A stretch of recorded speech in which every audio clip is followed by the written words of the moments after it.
മനു, തീർച്ചയായും ഇന്ത്യ പാക് സംഘർഷത്തിന് പിന്നാലെ നിലവിൽ വന്നിട്ടുള്ള വെടിനിർത്തൽ കരാർ ഇന്ന് അവസാനിക്കുന്ന ദിവസമാണ്. അതിനോട് അനുബന്ധിച്ച് തന്നെ DGMO തലത്തിലുള്ള ചർച്ചയും ഇന്ന് ചേരുമെന്ന ഒരു സൂചനയായപ്പോൾ കേന്ദ്ര സർക്കാർ വൃത്തങ്ങൾ അറിയിച്ചിട്ടുള്ളത്. കഴിഞ്ഞ ദിവസം അതുമായി ബന്ധപ്പെട്ട സൂചനകൾ കേന്ദ്രത്തിൻ്റെ ഭാഗത്ത് നിന്ന് ഉണ്ടാവുകയും ചെയ്തിട്ടുണ്ട്. കാരണം ഈ വെടിനിർത്തൽ കരാറുമായി ബന്ധപ്പെട്ട ദിവസം ഇന്ന് അവസാനിക്കുകയാണ്. ഈ ഘട്ടത്തിൽ തന്നെയാണ് DGMO ചർച്ച സജീവമാക്കി കൊണ്ടുപോകാനുള്ള ഒരു മുന്നേറ്റം ഇന്ത്യയുടെയും അതോടൊപ്പം പാകിസ്ഥാന്റെ ഭാഗത്തു നിന്നും ഉണ്ടാവുകയും ചെയ്തിട്ടുള്ളത്. എന്തായാലും ഉച്ചയ്ക്ക് ശേഷമായിരിക്കും ഈ ചർച്ച എന്നുള്ള കാര്യമാണ് നമുക്ക് മനസ്സിലാക്കാൻ സാധിക്കുന്നത്. പ്രധാനമായും വെടിനിർത്തൽ കരാറുമായി ബന്ധപ്പെട്ട കൂടുതൽ വ്യവസ്ഥകൾ ഇന്ത്യ DGMOയുമായി പാകിസ്ഥാൻ്റെ DGMOയുമായി സംസാരിക്കുമെന്നുള്ള ഒരു കാര്യമാണ് നമുക്ക് മനസ്സിലാക്കാൻ സാധിക്കുന്നത്. നേരത്തെ തന്നെ പ്രാഥമിക ഘട്ടത്തിലുള്ള ഒരു ചർച്ച മാത്രമാണ് നടന്നിട്ടുള്ളത്. ഇതിൻ്റെ ഒരു പശ്ചാത്തലത്തിലായിരുന്നു ഇന്ന് വരെ വെടിനിർത്തൽ കരാറിലേക്ക് ഇരു രാജ്യങ്ങളും കടന്നത്. പൂർണ്ണമായും അതായത്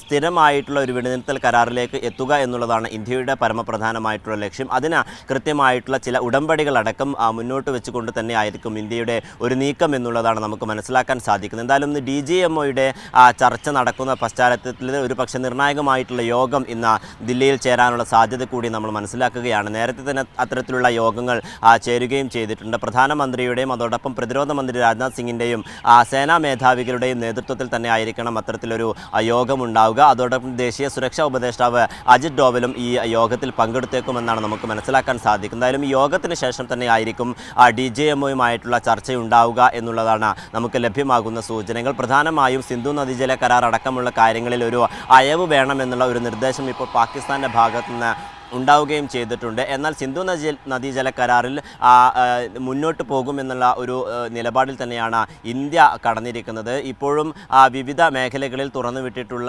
ഡാമുകളിൽ നിന്നൊക്കെ തന്നെയും ക്രമാതീതമായി വെള്ളം പാകിസ്ഥാൻ്റെ വിവിധ മേഖലകളിലേക്ക് ഒഴുകിക്കൊണ്ടിരിക്കുകയാണ്. ഇതിലൊരു അതൃപ്തി പാകിസ്ഥാൻ നേരത്തെ തന്നെ പ്രകടിപ്പിക്കുകയും ചെയ്തിട്ടുണ്ട്. എന്നാൽ ഭീകരരെ വിട്ടു നൽകുകയും പഹൽഗാം ഭീകരാക്രമണവുമായി ബന്ധപ്പെട്ട ഭീകരരെ തങ്ങൾക്ക് ലഭ്യമാകുന്നത് വരെ ഇത്തരം നടപടിയുമായി മുന്നോട്ട് പോകുമെന്നുള്ള കാര്യം തന്നെയാണ് ഇന്ത്യ മുന്നോട്ട് വെച്ചിരിക്കുന്നത്. അതേസമയം ഇതുമായി ബന്ധപ്പെട്ട വലിയ രാഷ്ട്രീയ കോലിളക്കങ്ങൾ പോലും ഉണ്ടാകുന്ന സാഹചര്യം തന്നെയാണുള്ളത്. നേരത്തെ നമ്മൾ സൂചിപ്പിച്ചതുപോലെ തന്നെ ഈ വിദേശ പര്യടനവുമായി ബന്ധപ്പെട്ട പല ആരോപണങ്ങളും ഉയർന്നു വരുന്ന ഒരു ഘട്ടം കൂടിയുണ്ട്. പ്രധാനമായും ഈ പാർട്ടികളുടെ ദേശീയ പാർട്ടികളുടെയുമായി ആലോചിക്കാതെയാണ് ഇത്തരത്തിൽ കിരൺ റിജിജുവും മറ്റു കേന്ദ്ര സർക്കാരിൻ്റെ വൃത്തങ്ങളും ഇത്തരത്തിലൊരു പട്ടിക തയ്യാറാക്കിയതെന്നുമായി ബന്ധപ്പെട്ട ആരോപണം ഇപ്പോൾ ശക്തമാവുകയാണ്. എന്തായാലും ഇതുമായി ബന്ധപ്പെട്ട പട്ടിക കഴിഞ്ഞ ദിവസം തന്നെ പുറത്തിറക്കുകയും ചെയ്തിട്ടുണ്ട്. 59 പേരടങ്ങുന്ന 7 സംഘങ്ങളായിക്കൊണ്ടാണ് വിദേശ പര്യടനം നടത്തുക.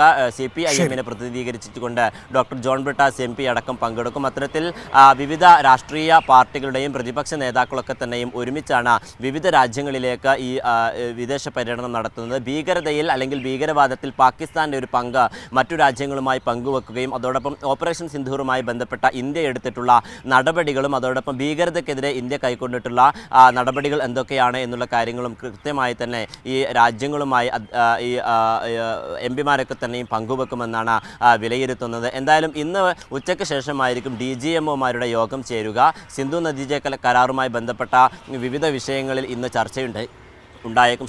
അതോടൊപ്പം ഈ പാക് അധീന കശ്മീർ വിട്ടുതരുന്നതുമായി ബന്ധപ്പെട്ട ചോദ്യം നേരത്തെ തന്നെ ഉണ്ടായിരുന്നു. അതുമായി ബന്ധപ്പെട്ടിട്ടുള്ള സംസാരവും അല്ലെങ്കിൽ ചർച്ചയും ഇന്ന് സജീവമാക്കാൻ തന്നെയാണ് ഇന്ത്യയുടെ തീരുമാനം. നേരത്തെ വിദേശകാര്യ വക്താവ് അത് വ്യക്തമാക്കുകയും ചെയ്തിട്ടുണ്ട്. അത്തരത്തിലുള്ള ചർച്ചകൾ ഒരു വശത്ത്, വെടിനിർത്തൽ കരാർ അവസാനിക്കുന്ന ദിവസം ഏതായാലും വളരെ പ്രധാനപ്പെട്ട ഒരു ദിവസമാണെന്ന് ഇന്ത്യ പാകിസ്ഥാൻ വിഷയത്തിൽ നമ്മുടെ മുൻപിലുള്ളത്. വിവരങ്ങളാണ് അബ്ദുൾ റഷീദ് നമുക്ക് നൽകിക്കൊണ്ടിരിക്കുന്നത്.